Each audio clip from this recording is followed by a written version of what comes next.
नमस्कार. उपस्थित इथे सर्वच मान्यवर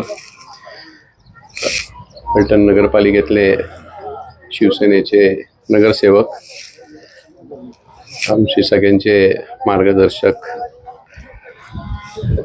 वरिष्ठ नेते गुंजवटे साहेब, भोसले साहेब.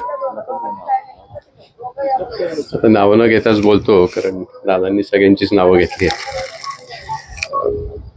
मला एक आनंद वाटला की गेले 19 वर्ष पप्पूभाई शेख यांनी ही पतंग स्पर्धा त्यांच्या शुक्रवार पेठेत चालू ठेवलेली आहे. त्याचं कारण म्हणजे सोशल मीडिया आणि मोबाईलचा जास्त वापर होत आहे, नको तो वापर होत आहे.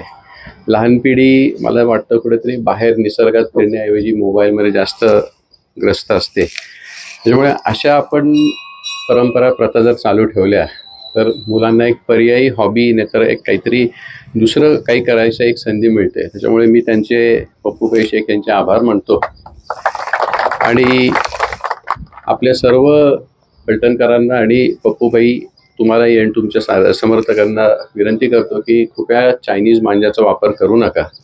चायनीज मांजाचा वापर एकतर इलिगल आहे, दुसरी गोष्ट त्यांनी जीवितहानी होण्याची शक्यता आहे. पशुपक्षींना त्यांची जीवितहानी होऊ शकते.